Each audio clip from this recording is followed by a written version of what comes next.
गोंयांतलो राबितो वाठार देवळां आनी शेत जमनी खण लिजाचेर दिल्यात असो आरोप आमदार विजय सरदेसायान विधानसभेत केलो। दिवचल वेदांताच्या खण ब्लॉक क्रमांक 1 सुमार 200 घरां आनी देवळां खण वाठारांत येतात। कुडण्या आनी हरवळ्यात वाठारांतूय तीच गत जावपाची शक्यताय आसा। खण कामा खातीर सरकार एकूय देवूळ मोडपाक दिवचें ना।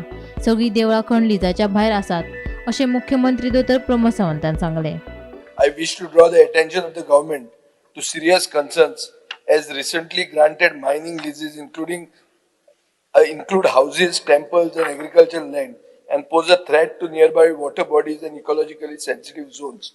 The government should take immediate and concrete steps to ensure that residential, religious and environmentally sensitive areas are fully protected.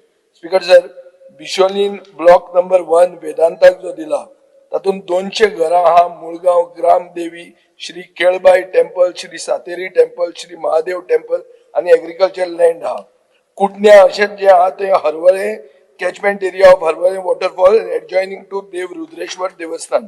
Speaker sir असोच नवो ब्लॉक जो ऑक्शन जावपाचो हा कुडहाम आजोबा टेम्पल।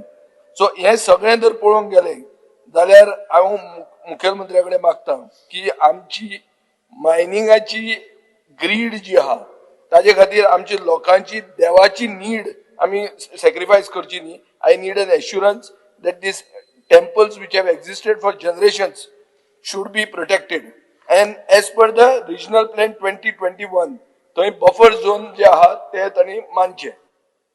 स्पीकर सर, बाब विजय सरदेसायान देवाचो कैवारी आपुणूच आसा हे दाखोवचें न्ही। सरकार एकूय देवूळ जे आसा पळय न्ही ते मोडपाक दिवचो ना आनी सगळीं देवळां जी आहा पळय न्ही ही लिजाच्या भायर आसा। आज हांव फ्लोर ऑफ द हाऊस सांगता, चुकून सुद्दां म्हणजे म्हाजें तर म्हणणें आसा की त्यांनी रुद्रेश्वर देवळाचो उल्लेख केलो from the waterfall to the ती 100 मीटर जे आसा पळय न्हू हे भायर आसा। बफर झोनांतल्यान 50 मीटरच्या भितर तांकां खोदकाम जे आहा पळय न्ही हे करपाकूच मेळपाना, मायन एक्सट्रॅक्शन हे करपाक मेळचें ना। स्ट्रिक्टली हे मायन्सान लेटरी रेडी केला ऑब्जेक्शन घाल्लें 2024 ताका ऑलरेडी जे आसा पळय डीएमजी जे आसा पळय न्ही एका लेटरी रेडी केला ते ताका हँड ओव्हर करता।